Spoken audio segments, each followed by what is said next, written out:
now I'm sure our good friend Dr. Watson's ready for us. Let's go in and join him. Come in. Ah, there you are, Mr. Bartell. Good evening. Excuse me, Dr. Watson. I didn't know that you had company. Shut the door, my boy, and come in and join us. Let me introduce you, Mr. Bartell. This is my friend, Mrs. Campbell. How do you do, Mrs. Campbell? How do you do, Mr. Bartell? Mrs. Campbell is a very old friend of mine from England, and when she called on me today, I persuaded her to stay and have dinner, and then join us in this little session of storytelling.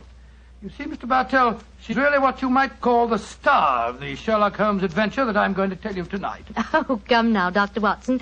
I actually played a very small part in the story. In any case, I was much too young at the time to know what was really going on. Say, this is a great idea, Doctor. One of the characters out of your fabulous past here in California in 1946 and helps tell her own story. Oh, no, Mr. Bartell. I'm no storyteller. That's the doctor's department. I'll just listen. No, my dear. I'll set the scene, but you must ring up the curtain, as it were. In any case, my memory isn't too clear on some of the early points in connection with the case. You will have to help me out. Oh, but you're talking to millions of listeners on the radio. I'd be terrified to speak over the air. We're on the air now, Mrs. Campbell. Oh, we're not, are we? Oh, dear. No. Don't worry, Cynthia. If they're kind enough to listen to me week after week, I'm sure they'll be delighted to hear you. And now, to get on with the story. The title, The Adventure of the Living Doll. The setting, the Sussex Downs, near the bee farm to which Sherlock Holmes retired. The period, 1910. And now, Cynthia, my dear, the curtain going up, and the first scene belongs to you. Supposing you set it for us. Well, I'll try. We were living on the Sussex Downs also, Mr. Bartell, at that time. My name was then Cynthia Browning.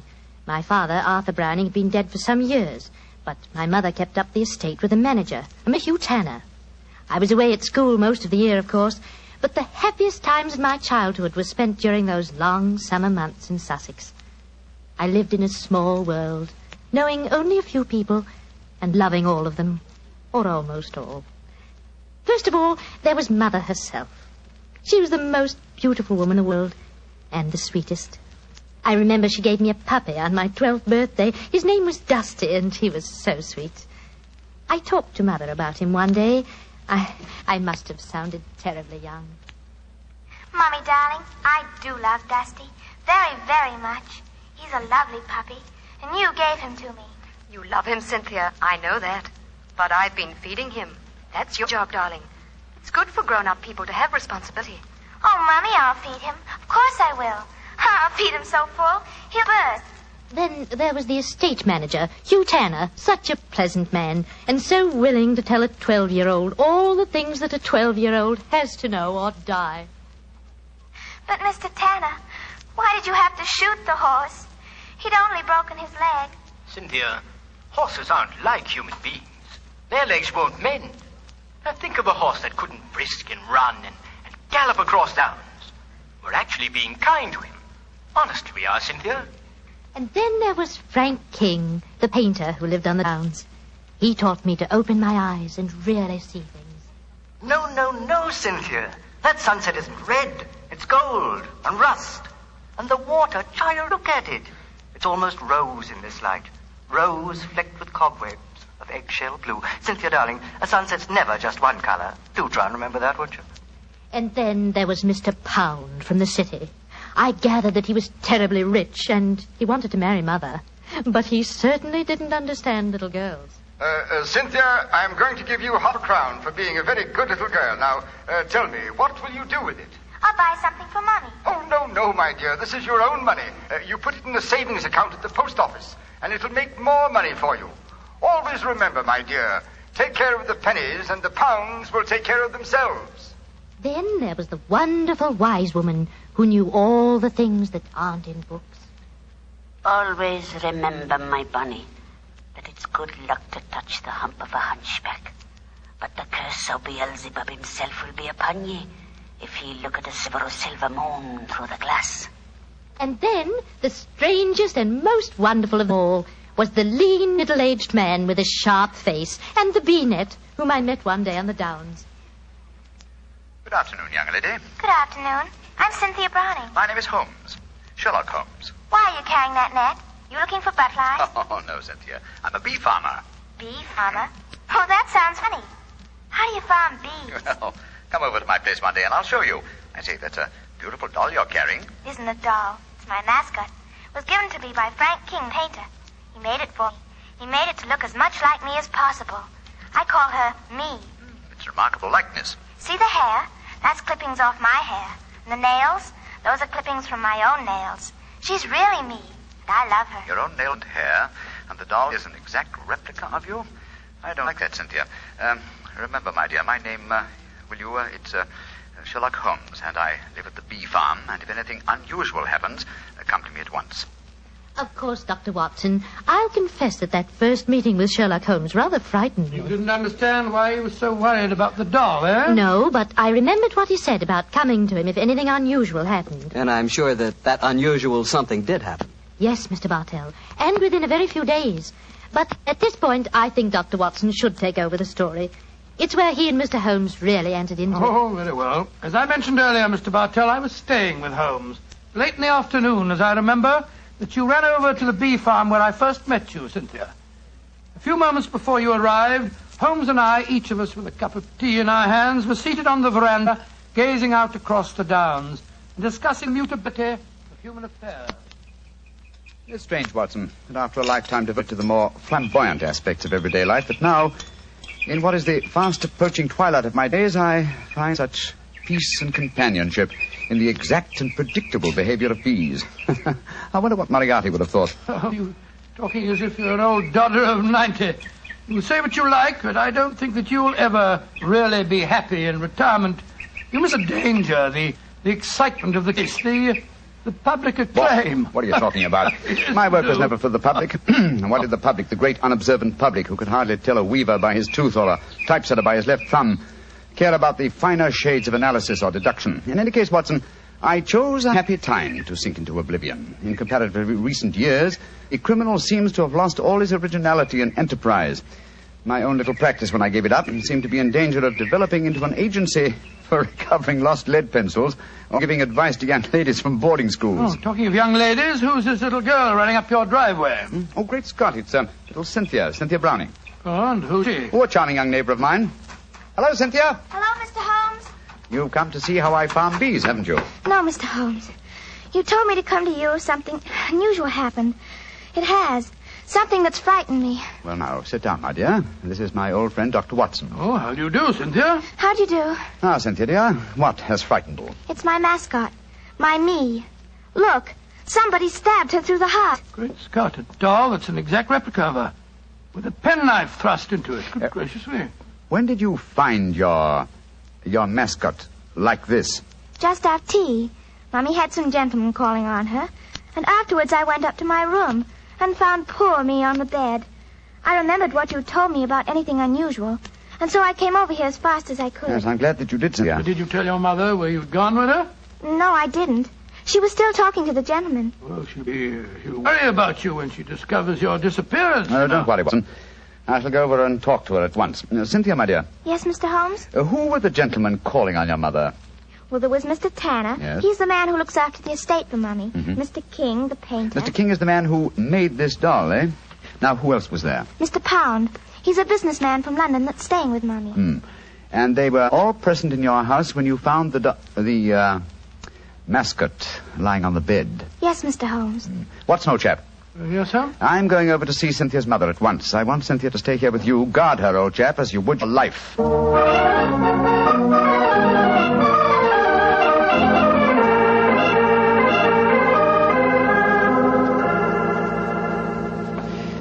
Mrs. Browning, I know I must seem like an intrusive neighbor, but possibly you've heard of me. My name is Holmes, Sherlock Holmes. Well, who hasn't heard of the famous Sherlock Holmes? Please sit down, won't you? Thank you. Your guests have left? Yes, but how did you know I had guests? I know you're a great detective, but... Your charming little daughter, Cynthia, came over to see me half an hour ago. She told me. So that's where she went. Did she come back with you? No, Mrs. Browning, I felt it safer that she remained at my place for a while. My friend Dr. Watson will look after her. I'm afraid she may be in danger. In danger? Mr. Holmes, what makes you say that? You know your daughter's doll, the one fashioned in her own likeness and with her own hair and nails? Of course. Frank King made it for her. While you were at tea this afternoon, your daughter found the doll lying on her bed with a penknife stuck through its heart. That's very peculiar. But I don't see that she should be in any danger because of it, Mr. Holmes. Mrs. Browning, certain practitioners of magic believe that if a doll-like effigy is made of a human being, and the effigy is then mutilated, that a similar fate will befall the living original. But, Mr. Holmes, that's black magic. You can't possibly believe in it. Not in the results of stabbing a doll, Mrs. Browning, but well, it's possible that someone is trying to kill your daughter. To kill Cynthia? Oh, no. It may be more than a possibility, I'm afraid. And when these magical means fail, they will turn to more direct methods. But who could possibly want her death? You have not remarried, Mrs. Browning? No, I feel it my duty to devote my life to Arthur's child, Cynthia. Yes, then anyone wishing to marry you might feel that Cynthia stood in the way. But that's absurd. But logical, Mrs. Browning. Do you mind if I ask you a very personal question? With Cynthia's safety at stake, you may ask any question. Are any of the 3 men who were present at tea this afternoon desirous of marrying you? Well, Please be completely honest, Mrs. Browning. At different times, they've all asked me to marry them, yes. And you won't contemplate marriage because of your dead husband's child, Tell me, Mrs. Browning, have you seen this penknife before? It was the one unstuck through the doll's heart. I don't think I've ever seen it before. One final question. Would anyone among Cynthia's acquaintances have a knowledge of the practice of magic? Well, the old woman that Cynthia calls the wise woman might. Oh, who might she be? A strange creature that lives in some hovel on the downs near here. Mm-hmm. She brews weird concoctions with herbs, love philters, and all that sort of thing. Hardly a suitable companion for your daughter, Mrs. Browning. I know it, Mr. Holmes. I've told Cynthia over and over again that she mustn't stray off and see the old woman. But you know how disobedient children are at her age. I'm sure she's been over there recently. I'd like to talk to this woman. Where does she live? I don't know exactly, but Frank can take you there. He used her as a model. Frank King, the painter? Yes, he lives in the village. Then I shall call on him at once and persuade him to accompany me. We must find that wise woman, and I hope save your child from magic. Magic and possible murder.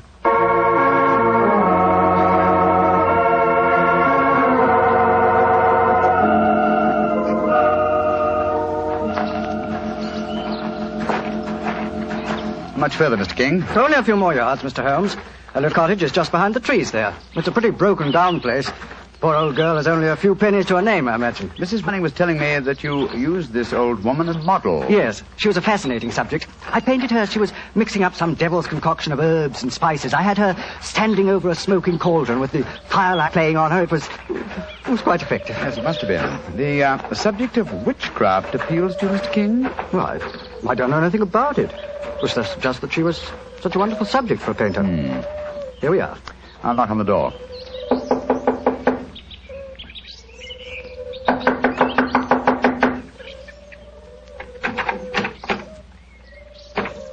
I think we'll take the liberty of going in, shall we? I don't know why not.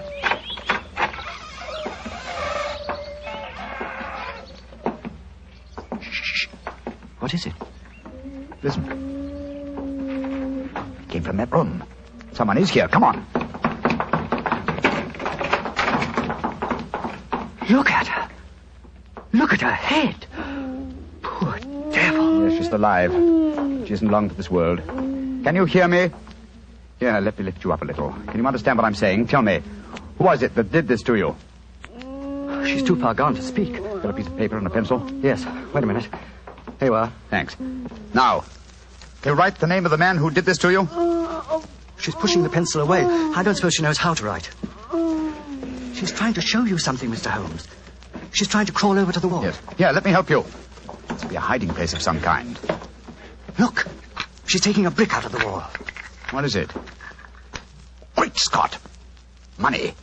A veritable jackdaw's nest of pennies. And small silver. And at least a dozen golden sovereigns. That must be the money. Look! She's picking out one of the silver coins. She's trying to get to you. A sixpence, but what? Oh, poor woman, she's dead. And just as she was trying to tell me something. I can't understand it. Golden sovereigns in this hovel, and she was showing you a silver sixpence as she died. Mr. Holmes, what are you going to do? First, check on the young girl's safety. Meanwhile, I should like you to go back to my mother's. Assemble the other 2 men who were present at tea time this afternoon and keep them there until I arrive. I shan't be long. But the police... I shall summon them, Mr. King, when I have the murderer to offer them. And I'm convinced that will be before the sun sets tonight.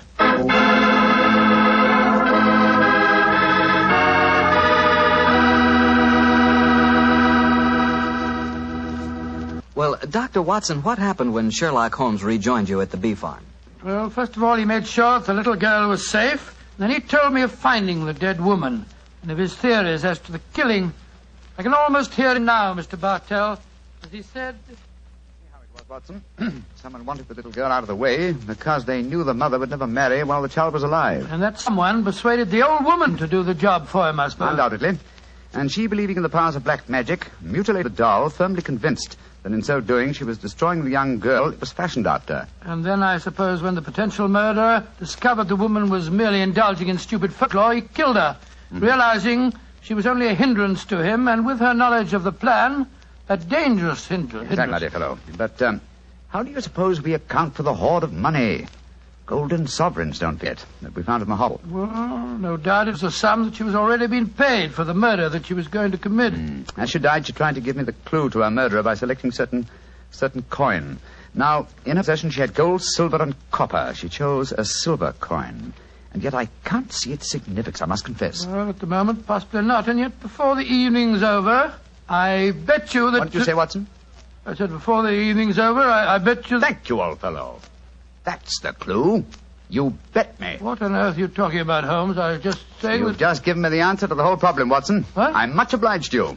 Stay here, will you, old chap? And look after Cynthia a little while longer. Within a very short time, I shall have her intent destroyer under lock and key.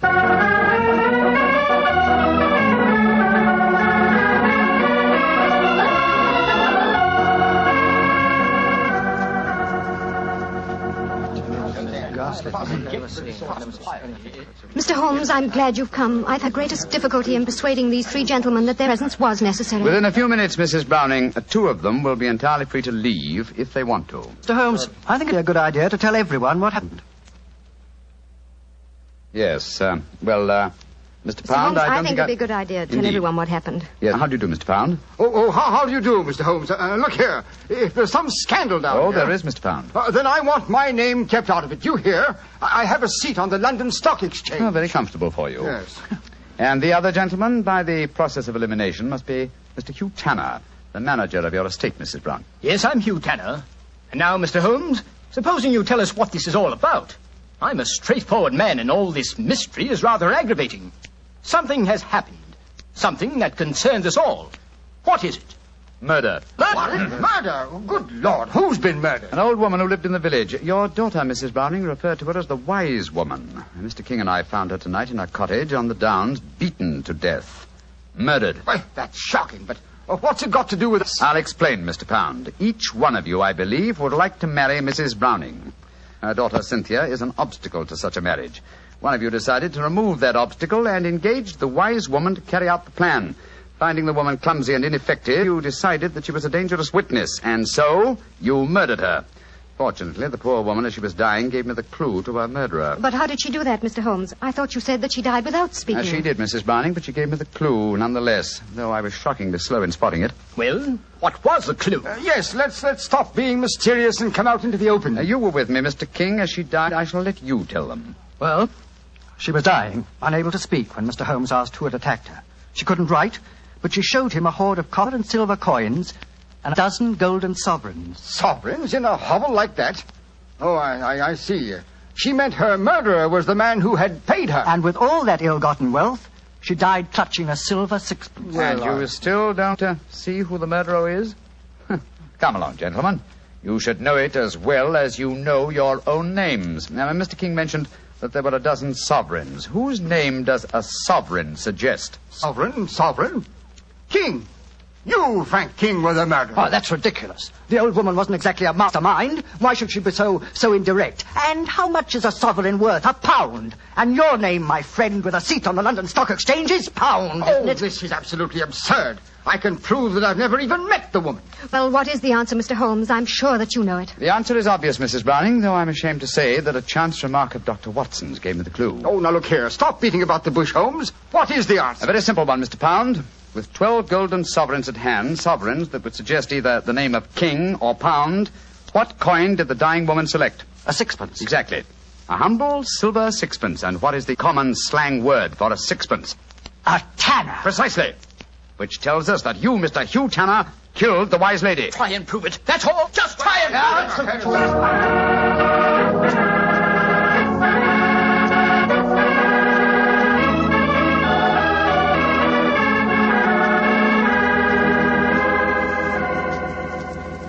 Holmes, what happened? I found the murderer, old chap, thanks to you. What do you mean, thanks to me? Well, I was thinking of a sixpence, the coin the dead woman clutched in her hand, as a sixpence. When you said, I bet you, I thought of the much-used expression, betcha Tanner. That gave me the clue to the whole business. The dying woman was obviously trying to indicate that Hugh Tanner was her murderer. He confessed, you say, before the police arrived. Yes, after Frank King, the artist, had started to give him something of the thrashing he deserved. Oh, I take no particular pride in the case, Watson. Without your chance remark, I might easily have overlooked this obvious clue that the dying woman gave me. As I've said before, old chap, I should not attempt to emerge from my retirement. Yes. It's obvious that my reflexes are shockingly slow. Rubbish. The police would never have solved it. Oh, my dear Watson, when you compare me with the police, I realize that my retirement should be permanent. By the way, where is Cynthia? Well, I arranged with your housekeeper for her to have an early supper. Some kippers, a poached egg or two, a piece of that treacle tart we had last night, and a pot of tea. Oh, for a 12-year-old girl, my dear Watson, this is an occasion when I might accuse you of being a potential murderer. Oh, come now, Holmes, you know perfectly well, what? Here she comes now. Hello, Cynthia. Did you enjoy your supper? It was lovely. Thank you, Mr. Holmes. Is everything all right? Can I go home now? Yes, Cynthia. Everything's all right. Tell me, my dear, did you ask Mr. King to make that mascot for you? Yes, Mr. Holmes. The wise woman told me it would bring me luck. Oh, yes, I thought so. Mr. Holmes, will everything be just like before? No, not quite, Cynthia. Mr. Tanner and the wise woman have gone away. You won't see them again. Oh, dear. But you have new friends here, haven't you? Yes, and nice ones. Remember that, Cynthia. We'll always be your friends. I will, Dr. Watson. I like you both so much. Ah, I'm glad. And tell me, Cynthia, do you like Mr. King, the artist? Oh, yes. Almost as much as I used to like my daddy. Oh. He's like my daddy, a little. Oh, I'm glad to hear you say that, Cynthia. Tell your mother the same thing, will you? I think it might change a peculiarly foolish notion of hers.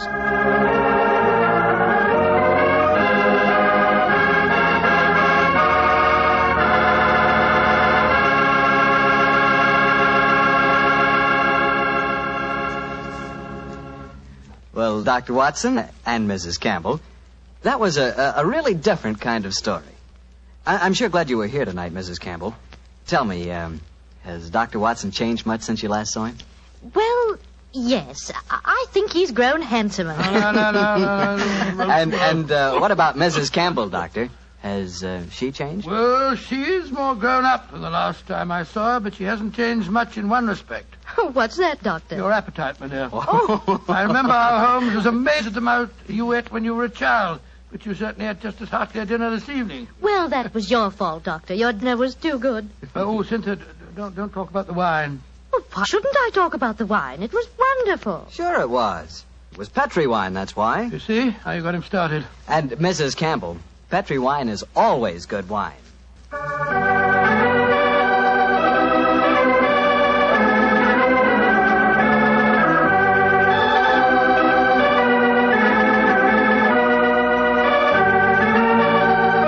Tonight's Sherlock Holmes adventure was written by Dennis Green and Anthony Boucher and was suggested by an incident in the Sir Arthur Conan Doyle story, The Adventure of the Copper Beeches. Music is by Dean Fossler. Mr. Rathbone appears through the courtesy of Metro-Goldwyn-Mayer, Mr. Bruce through the courtesy of Universal Pictures, where they are now starring in the Sherlock Holmes series. You can read about the stars of our broadcast in the April issue of Everybody's Digest.